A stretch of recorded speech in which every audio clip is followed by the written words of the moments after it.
बोलिए श्री पंडोखर सरकार की जय। आपका नाम? शेर सिंह। शेर सिंह भैया जी। शेर सिंह भैया बोलिए। प्रेत शरीर आप प्रेत है, तुम्हें कैसे पता है? हम पे भी ऐसे मटक तो हम पे प्रेत है क्या? शेर सिंह भैया ये मैं जानता हूं कि जाकी बीमारी ना फटी हो वो क्या जाने पीर पिराई, लेकिन मैं जानता हूं कि बीमारी फटी ना हो और प्रेत घुसा हो तो मैं नहीं मानता हूं पढ़ा लिखा हूं, बेवकूफ नहीं हूं। तो मुझे ये पूछना है कि तुम कष्ट में हो, तुम मेरे से निवारण पाने आए हो, तो मैं चाहता हूं मैं आपको पहले समझ लूं कि आपको कैसे पता प्रेत घुसा है, किसने बताया? क्योंकि विद्वान तो एक से सभी लोग हैं। हम तो नहीं कह रहे कि हमसे बड़ा कोई विद्वान दूसरा नहीं हो सकता है। दुनिया तो एक से एक पग पग भारी है, लेकिन किसने बताया आपने प्रेत वादा?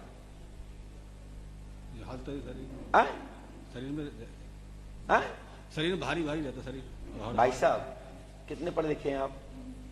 10वीं तक। सिर काऊ को भारी हो तो भूतमान है अपन।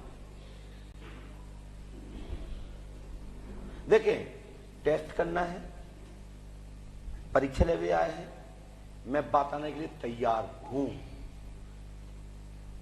लेकिन आप को मैं कैसे समझूं कि आप पे प्रेत है? क्योंकि मेरे पर्चे में आ रहा कि आप 0/0 आप पे कोई प्रेत नहीं है, क्योंकि हर चीज का थर्मामीटर होता है, हर चीज का टेस्टर होता है। मेरी पद्धति में आपके ऊपर कोई भी प्रेत नहीं है, ठीक है? कोई भी शक्ति नहीं है। यदि आप पे कोई शक्ति है तो मुझे तो किसी प्रकार की जो मेरे पास ज्ञान है, जो गुरु कृपा से मैं समझ सकता हूं, उसमें आपके ऊपर कोई भी अदृश्य कोई भी शक्ति आपके अंदर समावेश नहीं है। शेष परमात्मा की कृपा सब पर होती है, पूर्वजों की कृपा सब पर होती है, माता पिता का असर सब पे होता है। यदि कोई शक्ति आपके ऊपर ऐसी आती हो जो प्रमाणिक हो, कुछ तो है, कुछ तो है। जो तो मैं मान रहा हूं कि आप तो कुछ हैं, आप तो कुछ हैं, जो तो मैं मान रहा हूं कुछ हैं, लेकिन मेरे सामने आप एक भाई हैं, एक मेरे उम्र में बड़े भाई हैं, नीचे बैठे तो शिष्य हैं, जानने आए तो भगत हो कि भाई आप हमसे भगत के रूप में पूछना आए। लेकिन भैया जो विषय आपने मेरे से रखा, उस विषय के बिंदु पर आपके ऊपर कोई भी अदृश्य शक्ति नहीं थी, ना है।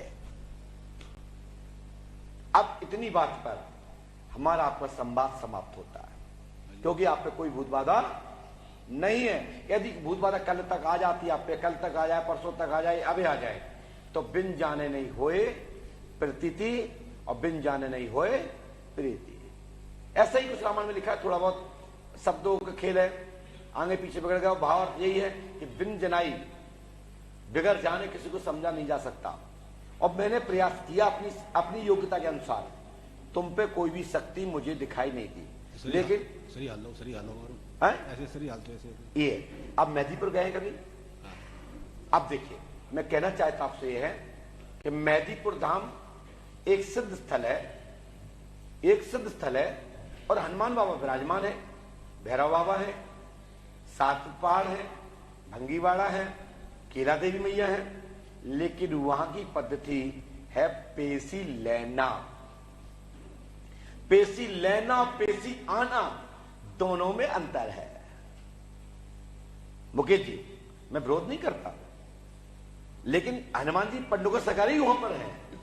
हनुमान जी देखिए बस एक्शन पोज है कि यहां लीले कपड़े में कुर्ते में ले लो, बाहर में काले में लिखा चलो, छत पे जीने पे ले लो या बेड पे ले लो, लेकिन फोटो तो मेरी है। लेकिन हनुमान बाबा वहां विराजमान हैं, तो दोनों में अंतर क्या है कि ये पंडोखर में है और वो मेहदीपुर में है, लेकिन पद्धति में अंतर है, पेशी लेना और पेशी आना। पेशी लूं कैसे ली जाती है? आप बताओ। इसको पेशी बोलते हैं, लेना। और पेशी आना वो है कि हम बैठे और फटाक से कोई वाइब्रेशन आया और दम खेलना चालू हो गया, जिसमें शोध, याद, अगल बगल के लोगों की पहचान भूल जाए, उसे कहते हैं शरीर पे भूत प्रेत आना या कोई शक्ति आना। और उसी शक्ति को मान देना चाहिए, सम्मान देना चाहिए और मानना चाहिए। तो हमारे आधार पर आपके ऊपर कोई भी भूत बाधा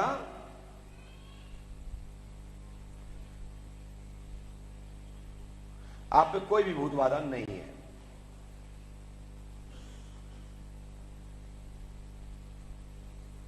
धर्म में जादू चलाते हैं आदमी, तो कमजोर हो जाए, घर बेकार हो जाए। क्या कह रहे भैया? घर में चलाते हैं जादू आपके यहाँ? हाँ, घर में किसी की खोपड़ी सही ना, दिमाग सही ना रहे। मैं ये मान सकता हूं, लेकिन भैया जी आपका जन्म कब का है? जन्म 5/8/79। 5/8/79। 7/9/79। आप हमसे बड़े हो उम्र में, और मेरा 83 है, तो लगभग 4 साल का अंतर है।